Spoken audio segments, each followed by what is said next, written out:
So I'll go straight across to someone with equal amounts of passion about Wagga Wagga, in Gerard Carroll. Thank you, Gerard. Thanks very much, Mick. Well, firstly, I'm delighted to see such a huge number of people here, and for Bernard and the minority of others that are actually external to Wagga, there's an extraordinary talent pool in front of you, and we have a long history in this town and this region of achieving enormous things because we pull together very well. So, you know, I think as far as health goes, and I'm very aware that I'm the only health representative on this panel, and therefore I won't be able to give everything on it. But what regional centres have, it doesn't matter what football team you go for and what code you follow, but the thing that unifies them in general and specifically in health is a desire for functional independence. You want to be able to be born somewhere or have your kids here. You want to be able to get sick and be looked after. You want to be able to die with dignity in a place if you want to settle there. So this is why, given the demographics of New South Wales over many years, regional centres such as Wagga have had the capacity to become decentralised, become major foci of infrastructure investment, etc. in health. Health is in a good place in Wagga. The issue of a medical precinct has been a reality here for 20 years or more. And so we currently have 120 specialists in Wagga, more than 100 of whom actually live in Wagga, and about 90% of whom practice within that health precinct, which is fairly closely defined. And I think it's great that the local and state government have embraced this concept. But when we first, and there will be significant numbers of people in this audience, when we first decided to go with a new public hospital on the same site instead of a greenfield site, it was a health precinct concept. In fact, we already had that. And that term was coined by this lunatic that was chairing the whole meeting, a guy called Joe McGurr, in the audience. So we've had a health precinct here for 20 years or more, and what that means is that we can build on that. We're already well advanced in that. We're far more advanced than many other regional centres are.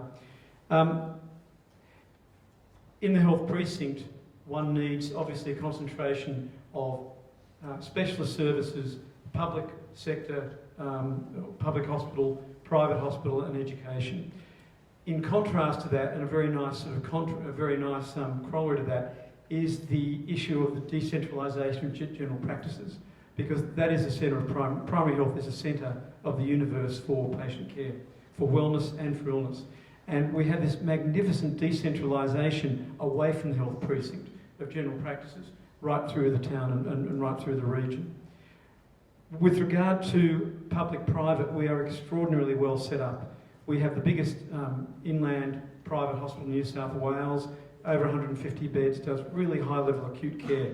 It's not your typical sort of country hemorrhoidal hospital. It does lots of really big things and good things and has so many years. For example, we've had a cardiac catheter lab there for 22 years. The cancer care centre is physically part of the private hospital, although it's for all. So we have the structure already of a major health precinct. When we talk about the population going from 60 to 100,000 in Wagga, from my perspective, we're talking about the population of the region which the health precinct serves, which is often already around 250, going from 250 to 290. I don't see that as a major jump for some service provision, but it is for others. And I'll finish in about 1 minute with what I perceive as the issues that will need to be addressed going forward. Medical education we're extremely strong in as well, because we have the benefit, really, apart from the fantastic existence and presence and achievements of Charles Sturt University, which has had a real focus on health education, nursing, and most other paramedical disciplines. We also have University of New South Wales and University of Notre Dame, Australia, which have clinical schools. So we have factories for producing doctors, nurses, physiotherapists, pharmacists, dentists, etc. This puts us in an extraordinarily positive position just to increase that rather than to have to introduce brand new things.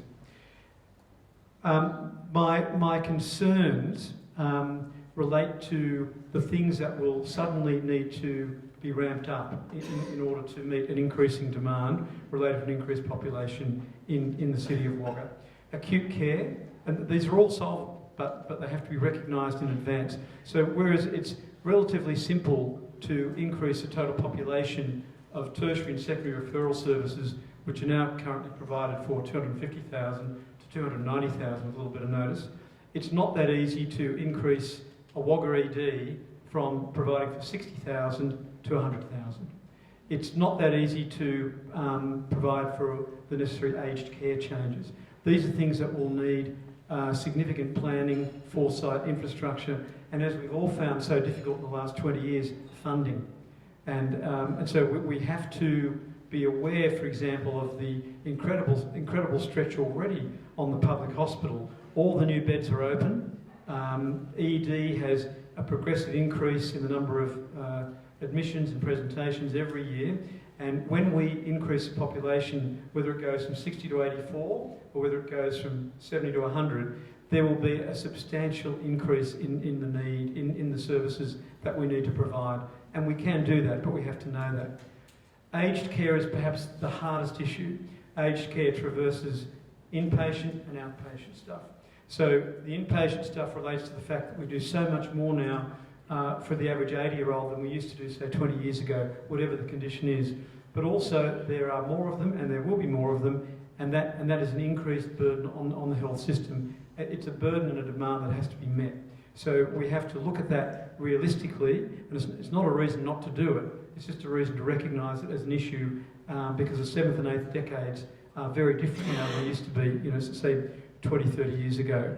But overall, I'd just like to say that I think this is an extraordinarily positive development. I think in health and health infrastructure, we are very well positioned to meet the need, and we currently have the most specialists in any regional centre in New South Wales, if not Australia, and we can increase that by whatever's needed over a period of years. Thanks.